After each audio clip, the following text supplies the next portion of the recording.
बच्चों, मैं पीपीएस आप सभी का स्वागत करता हूं आपके अपने YouTube channel psychology by PPS. I hope आप सब ठीक होंगे।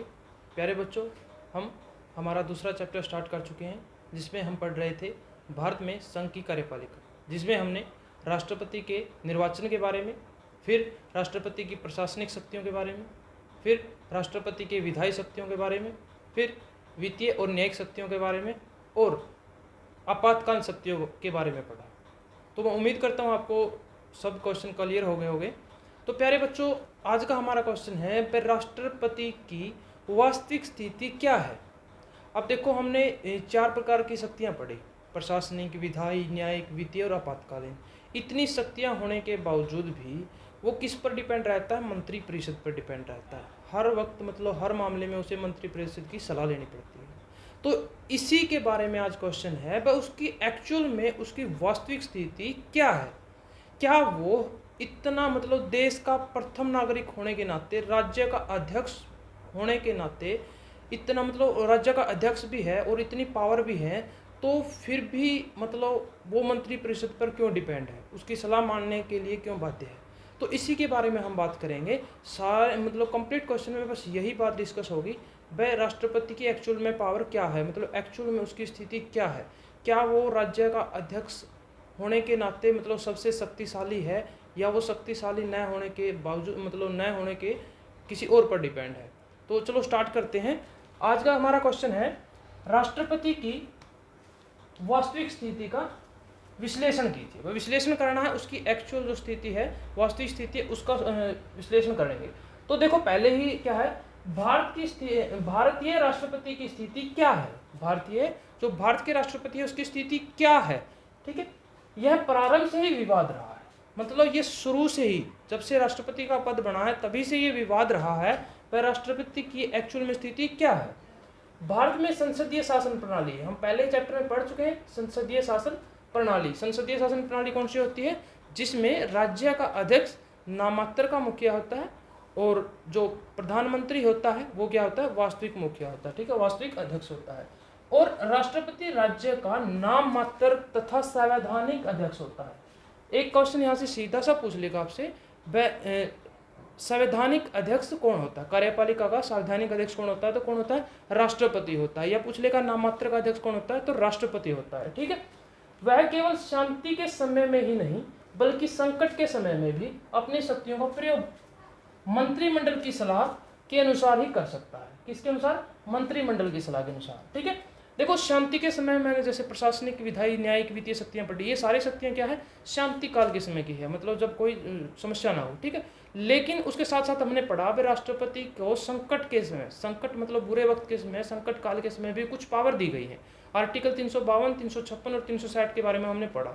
तो इतनी पावर होने के बावजूद भी वो किस पर डिपेंड है? मंत्रिमंडल पर, मंत्री परिषद पर, मंत्रिमंडल की सलाह के अनुसार ही कर सकता है। मतलब संकट काल भी अगर उसे घोषणा करनी है तो भी उसको किसकी सहायता या सलाह लेनी पड़ेगी? मंत्रिमंडल की सलाह लेनी पड़ेगी। मंत्रिमंडल की सलाह के बिना और सलाह के विरुद्ध वह किसी भी शक्ति का प्रयोग नहीं कर सकता, किसी भी शक्ति का प्रयोग नहीं कर सकता। शक्ति है उनके पास, लेकिन उन शक्तियों का प्रयोग मंत्रिमंडल की सलाह के बिना नहीं कर सकता। अगर वो करे, मान लो अगर वो कर भी ले तो क्या होगा? तो मंत्रिमंडल उसमें क्या करे? महाभियोग लगाकर उसको क्या है? राष्ट्रपति पद से हटा सकता है, ठीक है।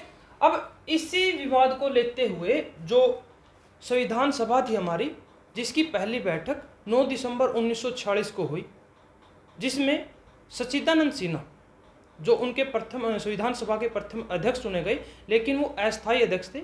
उसके बाद दूसरी बैठक 11 दिसंबर 1946 को हुई, जिसमें संविधान सभा के स्थायी अध्यक्ष चुने गए राजेंद्र प्रसाद, जो आगे चलकर भारत के प्रथम राष्ट्रपति भी बने। तो राष्ट्रपति बने तो राजेंद्र प्रसाद ने 1959 में, राजेंद्र प्रसाद ने कब?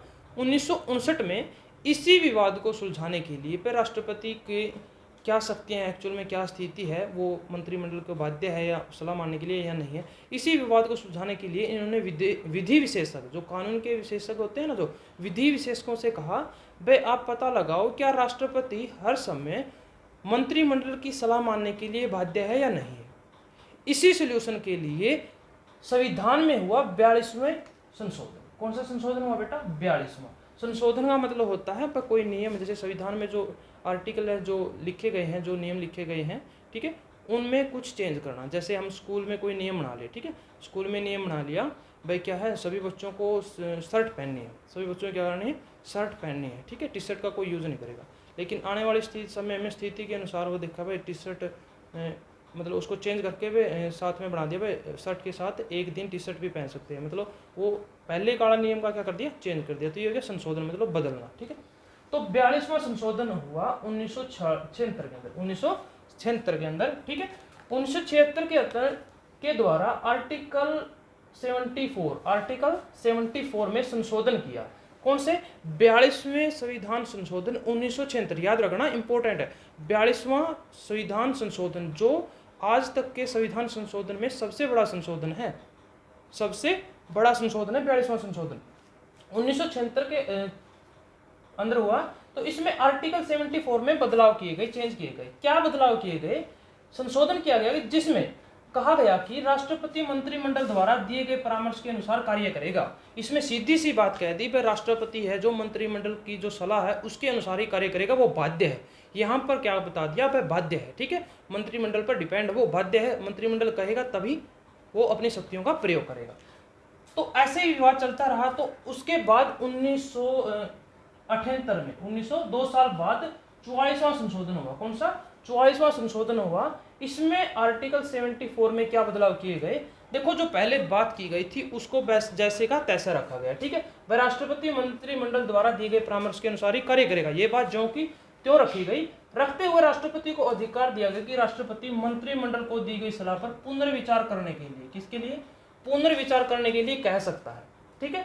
और राष्ट्रपति पुनर्विचार करने के बाद दी गई सलाह के अनुसार कार्य करेगा। अब इसमें देखो एक नई बात क्या ऐड कर दी, भाई राष्ट्रपति मंत्रिमंडल की सलाह से तो कार्य करेगा, लेकिन इसमें एक नई बात ऐड की। क्या की? भाई राष्ट्रपति उस सलाह को, उस विधेयक को पुनर्विचार के लिए भेज सकता है, लेकिन पुनर्विचार के भेजने के बाद मंत्रिमंडल फिर वही सलाह दे, वही बात कहे, ठीक है, तो फिर राष्ट्रपति को मानने की, वो बात मानने के लिए क्या होगा? बाध्य होगा। सुन में 42वें संशोधन में क्या किया गया? राष्ट्रपति मंत्रिमंडल की सलाह को मानने के लिए बाध्य है, लेकिन 44वें संशोधन 1978 में क्या जोड़ा गया? वह वो पुनर्विचार के लिए भेज सकता है, ठीक है, पुनर्विचार के लिए भेज सकता है, ये बात ऐड हुई। तो आगे हम पढ़ते हैं, वह राष्ट्रपति के कुछ मतलब यहाँ पर आपको समझ में आ गया होगा। यहाँ पर एक बात और याद रखेंगे, डॉक्टर भीमराव अंबेडकर जो संविधान के पिता माने जाते हैं, ठीक है, तो उन्होंने भी क्या कहा? उन्होंने एक बात कही अपने भाषण में, संविधान सभा में अपने भाषण में एक बात कही। क्या बात कही? भाई जो राष्ट्रपति होता है वो राज्य का अध्यक्ष होता है, कार्यपालिका का नहीं। उन्होंने क्या कहा? भाई राष्ट्रपति राज्य का अध्यक्ष होता है, कार्यपालिका का नहीं। वह राज्य का प्रतिनिधित्व करेगा, शासन नहीं करेगा। तो ये बात किसने कही? डॉक्टर भीमराव अंबेडकर जी ने, ठीक है। उसके बाद हम बात करते हैं राष्ट्रपति की सविवेक अधिकार। बड़े इंपॉर्टेंट है, ध्यान से समझना है। जो सविवेक अधिकार है, जिनका प्रयोग वो बिना सलाह से कर सकता है, वो हो गए सविवेक, मतलब अपनी इच्छा अनुसार कर सकता है, वो अधिकार पढ़ेंगे हम। तो पहला ही अधिकार है जो उसका, लोकसभा में अस्पष्टता की स्थिति में पीएम मतलब प्रधानमंत्री की नियुक्ति में, मान लो कभी लोकसभा में जैसे लोकसभा के इलेक्शन होते हैं तो उसमें किसी एक दल को बहुमत प्राप्त न हुआ, मतलब एक बहुमत की या एक दल की, एक पार्टी की जीत नहीं हुई, ठीक है, उसे सरकार बनाने के लिए पूर्ण बहुमत की प्राप्ति नहीं हुई। तो ऐसी स्थिति में क्या करेगा? राष्ट्रपति बड़े दल के नेता को क्या करेगा? सरकार बनाने के लिए आमंत्रित करेगा, और उसको क्या है 30 दिन के अंदर बहुमत, लोकसभा में बहुमत क्या करना पड़ेगा? साबित करना पड़ेगा, ठीक है। तो हम पढ़ते हैं इसके बारे में। जब लोकसभा में किसी भी दल को स्पष्ट बहुमत नहीं मिलता तो राष्ट्रपति अपने सविवेक का प्रयोग कर सकता है, और अपने सविवेक का प्रयोग करते हुए बड़े दल के नेता को क्या करेगा? सरकार बनाने के लिए आमंत्रित करेगा, उसको पीएम नियुक्त करेगा। लेकिन उनको क्या है, 1 महीने के अंदर लोकसभा में बहुमत साबित करना पड़ता है। जैसे गठबंधन की सरकार बनती है ना, ठीक है, एक दल को बहुमत नहीं प्राप्त हुआ तो 1 महीने का टाइम दे दिया, तो उसमें क्या करेगा? वो गठबंधन करके क्या करेगा? मतलब लोकसभा में बहुमत है जो वो साबित करेगा, ठीक है। अगर बहुमत मिल गया तो सरकार बन जाएगी, अदरवाइज वो नहीं बनेगी, ठीक है। उसके बाद है लोकसभा को भंग करना। उसके बाद है लोकसभा को भंग करना। हम पहले पढ़ चुके हैं, लोकसभा को भंग है जो राष्ट्रपति किसकी सहायता से किसकी सलाह से करता है? पीएम की सलाह से, प्रधानमंत्री की सलाह से।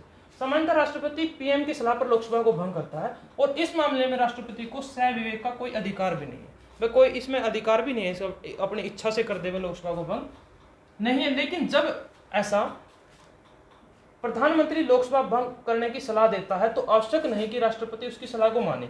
हाँ, करता है राष्ट्रपति प्रधानमंत्री की सलाह पर लोकसभा को भंग, लेकिन वह इस सलाह को मानने ना मानने वो उसका अधिकार है, वह मानने के लिए बाध्य नहीं है। ठीक है, जैसे उदाहरण के लिए 1979 में चौधरी चरण सिंह तथा 1997 में चंद्रशेखर, ठीक है, ये पीएम थे, की सलाह पर लोकसभा भंग तो की गई।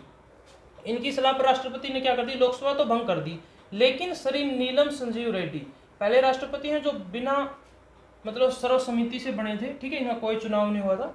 मैं बाद में स्पष्ट कर दिया कि उन्होंने चौधरी चरण सिंह की सलाह पर नहीं बल्कि अपने विवेक के प्रयोग करते हुए ऐसा किया था। इन्होंने क्या कहा नीलम संजीव रेड्डी ने, मैंने भंग तो की लोकसभा, लेकिन इसका मतलब ये नहीं मैंने चौधरी चरण सिंह की सलाह पर की, मैंने ऐसा नहीं किया, मैंने अपने विवेक के आधार पर ही लोकसभा को भंग किया। तो मतलब इससे क्या साबित होता है, वह लोकसभा को भंग करने में जो प्रधानमंत्री की सलाह चाहिए थी वो आवश्यक नहीं है। मतलब यहाँ पर कुछ क्या हो गया, राष्ट्रपति का विवेक का अधिकार दिखाई देता है। ठीक है, उसके बाद तीसरी है विधेयक पर हस्ताक्षर करना अथवा पुनर्विचार करने के लिए वापस भेजना। तो हम पहले पढ़ चुके हैं ये बात, वह विधेयक कानून कब बनता है, जब राष्ट्रपति के उस पर साइन हो जाए, हस्ताक्षर हो जाए।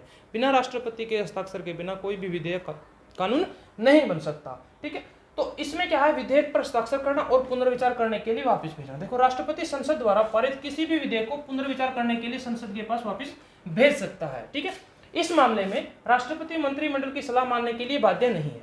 ठीक है, इसमें मतलब पुनर्विचार करने के लिए वापस भेज सकता है और राष्ट्रपति मंत्रिमंडल की सलाह मानने के लिए बाध्य नहीं है। संसद अथवा मंत्रिमंडल किसी विधेयक पर एक निश्चित समय अवधि, क्या है, निश्चित समय अवधि में हस्ताक्षर करने के लिए बाध्य नहीं कर सकते। मतलब चलो जैसे कोई विधेयक राष्ट्रपति जी के पास पहुंचा, ठीक है, तो उन्होंने क्या किया, उस पर अनुमति नहीं दी, पुनर्विचार के लिए वापस भेज दिया। ठीक है, उन्होंने सही नहीं लगा वो विधेयक, उन्होंने संसद में वापस भेज दिया और संसद ने फिर उसको पारित करके वैसे का वैसा विधेयक को राष्ट्रपति के पास भेज दिया, वही विधेयक। तो उस समय क्या था, राष्ट्रपति उस पर साइन करने के लिए बाध्य था। ये बात हम पढ़ चुके हैं, राष्ट्रपति क्या है, बाध्य था उस पर साइन करने के लिए। लेकिन बाध्य था, लेकिन मंत्रिमंडल उसको ये बाध्य नहीं कर सकती भाई कितने समय में, मतलब भाई अभी साइन करने पड़ेंगे, वो राष्ट्रपति का अधिकार है। ठीक है, वो कब साइन करेगा। ठीक है, तो इसी जो वह कब विधेयक को स्वीकृति देगा, इसी के आधार पर है। मतलब राष्ट्रपति को 3 वीटो दी गई है, 3 निषेधाधिकार दिए गए हैं। वीटो मतलब निषेधाधिकार दिए गए हैं। एक होता आत्यांतिक, एक होता निलंबनकारी और एक होता है जेबी वीटो। आत्यांतिक वीटो, निलंबनकारी और जेबी। आत्यांतिक में क्या है, किसी विधेयक को राष्ट्रपति मतलब इस शक्ति के तहत, इस पावर के तहत, आत्यांतिक पावर के वीटो के तहत राष्ट्रपति किसी विधेयक को अपने पास सुरक्षित रख सकता है। भाई अनुमति नहीं देगा, अपने पास क्या रख लेगा, सुरक्षित रख लेगा। ठीक है, निलंबनकारी में क्या होता है, निलंबनकारी वीटो के तहत राष्ट्रपति क्या करता है, किसी विधेयक को संसद के पास पुनर्विचार करने के लिए भेज सकता है। क्या, पुनर्विचार करने, मतलब दोबारा विचार करने के लिए उस पर उसको वापस भेज सकता है। उसके बाद है जेबी वीटो। जेबी वीटो के तहत क्या होता है, राष्ट्रपति किसी विधेयक पर न तो अनुमति देता, न ही अनुमति देने से मना करता और न ही उसको पुनर्विचार के लिए भेजता। मतलब अपने पास अनिश्चित काल के लिए सुरक्षित रख सकता है। क्या करेगा, जेबी वीटो के तहत क्या करेगा, न तो पुनर्विचार के लिए वापस भेजता, न सहमति देता और न ही मना करता, भाई मैं सहमति नहीं दूंगा। ठीक है, क्योंकि सहमति देने के लिए तो क्या वो बाध्य है, लेकिन इस वीटो का प्रयोग कर सकता हूँ, जेबी वीटो का। ठीक है, यानी जैल सिंह पहले राष्ट्रपति थे जिन्होंने इस वीटो का प्रयोग किया था। ठीक है, उसके बाद हम पावर बढ़ते हैं चौथी, सर्वोच्च न्यायालय से सलाह मांगना। हम पढ़ चुके हैं इसके बारे में। आर्टिकल 143 143 में जो राष्ट्रपति है जो सर्वोच्च न्यायालय से क्या कर सकता है, सलाह मांग सकता है। ठीक है, राष्ट्रपति संविधान के तहत कानून से संबंधित किसी भी विषय सर्वोच्च न्यायालय से सलाह मांग सकता है। पढ़ चुके हैं हम, आर्टिकल कौन सा, 143। ठीक है, लेकिन सलाह मानने के लिए बाध्य नहीं है। लेकिन राष्ट्रपति उसकी सलाह मानने के लिए क्या है, बाध्य नहीं है। ठीक है, उसके बाद है महान्यायाधिवक्ता। देखो महान्यायाधिवक्ता क्या होता है, मतलब महान्यायाधिवक्ता की नियुक्ति है जो राष्ट्रपति करता है। इसके लिए योग्यता क्या होनी चाहिए, जो उच्च न्यायालय के जो न्यायाधीश के लिए योग्यता चाहिए वही योग्यता महान्यायाधिवक्ता के लिए चाहिए। भारत का प्रथम कानूनी सलाहकार होता है ये। ठीक है, मतलब कानूनी सलाहकार होता है सरकार का, ठीक है। यह संसद के किसी सदन का सदस्य तो नहीं होता, लेकिन उसमें न ही मत दे सकता, लेकिन उनकी बैठकों में बोल सकता है, ठीक है, उनमें भाग ले सकता है। तो देखो, महान्यायाधिवक्ता संविधान व कानून से संबंधित किसी भी प्रश्न पर, भाई कोई ऐसा प्रश्न है जो संविधान या कानून से संबंधित है, राष्ट्रपति महान्यायाधिवक्ता से सलाह मांग सकता है। इस बारे में राष्ट्रपति को मंत्रिपरिषद से सलाह करना आवश्यक नहीं। भाई जरूरी नहीं पर राष्ट्रपति पहले मंत्रिपरिषद से सलाह लेगा, भाई मैं महान्यायाधिवक्ता से सलाह लूँ या ना लूँ, ठीक है। तो इसके लिए वो मंत्रिपरिषद पर मतलब सलाह मांगने के लिए आवश्यक नहीं है उसके लिए, ठीक है। वो सीधा ही क्या महान्यायाधिवक्ता से सलाह मांग सकता है, ठीक है। उसके बाद छठी, सलाह देने का अधिकार। क्या है? सलाह देने का अधिकार, बिल्कुल ईजी है। राष्ट्रपति प्रधानमंत्री को विभिन्न मामलों पर सलाह देता है। क्या करता है? विभिन्न मामलों पर सलाह देता है। सामान्यतः प्रधानमंत्री राष्ट्रपति की सलाह को अनदेखी नहीं करता, वो अनदेखी नहीं करता है, क्योंकि राष्ट्रपति राजनीतिक दलबंदी से ऊपर उठकर सलाह देता है, ठीक है। भाई प्रधानमंत्री राष्ट्रपति की सलाह को मानता है, जरूर मानता है, उनको मना नहीं करता, क्योंकि राष्ट्रपति का पद इतना बड़ा है, वो राजनीतिक दलबंदी से ऊपर उठकर ही सलाह देता है, ठीक है। उसके बाद है सातवीं, सूचना पाने का अधिकार। राष्ट्रपति मंत्रिमंडल व प्रधानमंत्री से प्रशासन से संबंधित, ठीक है, प्रशासन से कोई भी सूचना प्राप्त कर सकता है, ये इसका स्वाभाविक अधिकार है, ठीक है। उसके बाद उत्साहित करने का अधिकार। जब मंत्रिमंडल देश के हित में कार्य कर रहा हो, भाई मंत्रिमंडल किसी देश के हित में कार्य कर रहा हो, तो राष्ट्रपति उसका उत्साह बढ़ाने के लिए उसकी प्रशंसा कर सकता है, मतलब प्रशंसा कर सकता है, इसका ये खुद का इच्छा है, उसकी अपनी इच्छा राष्ट्रपति की, ठीक है। भूतपूर्व राष्ट्रपति वी गिरी ने प्रधानमंत्री इंदिरा गांधी को उनकी नीतियों के लिए समय समय पर प्रोत्साहित किया था। मतलब ये नहीं भाई राष्ट्रपति को अगर मंत्रिमंडल को प्रोत्साहित करना है, ठीक है, तो उसके लिए भी उसको मंत्रिपरिषद की क्या करनी पड़ेगी? सलाह लेनी पड़ेगी, ठीक है। अगर प्रधानमंत्री अच्छा कार्य कर रहा है तो राष्ट्रपति उसकी प्रशंसा कर सकता है, उसको उत्साहित कर सकता है। तो प्यारे बच्चों, आज का ये था हमारा क्वेश्चन, राष्ट्रपति की वास्तविक स्थिति। उम्मीद करता हूँ आप सबको समझ में आ गया होगा। तो राष्ट्रपति का जो टॉपिक है वो क्लियर हुआ। कल हम पढ़ेंगे संघ की कार्यपालिका में उपराष्ट्रपति के बारे में, उसकी निर्वाचन, उसकी योग्यता, उसकी शपथ, कार्यकाल और उसकी शक्तियों के बारे में, ठीक है। तो कई बच्चे हैं जो बड़े अच्छे से काम कर रहे हैं, जैसे कुछ बच्चों का मैं नाम लूँगा यहाँ पर, जैसे आरती है, आंचल है, ईशा है, ठीक है, सोनू, काफ़ी अच्छे से काम कर रहे हो बेटा, वेरी गुड। ऐसे ही काम करते रहो, देखो फ्यूचर में, देखना फ्यूचर में बड़ा ही अच्छा रिजल्ट मिलेगा आपको। और बाकी बच्चों से भी मैं यही कहूँगा, प्यारे बच्चों, काम करना पढ़ना शुरू कर दो, ठीक है। तो अगर क्लास पसंद आई हो, वीडियो पसंद आई हो, क्वेश्चन को अच्छे से माइंड में कंसेप्ट क्लियर हुआ हो, तो बेटा अभी कमेंट करना है, ठीक है। अगर कंसेप्ट क्लियर हुआ है तो अभी कमेंट करना है, और वीडियो पसंद आई हो तो लाइक ज़रूर करें, और हमारे चैनल साइकोलॉजी बाय पीपीएस को सब्सक्राइब जरूर करें। Thank you, have a nice day, take care.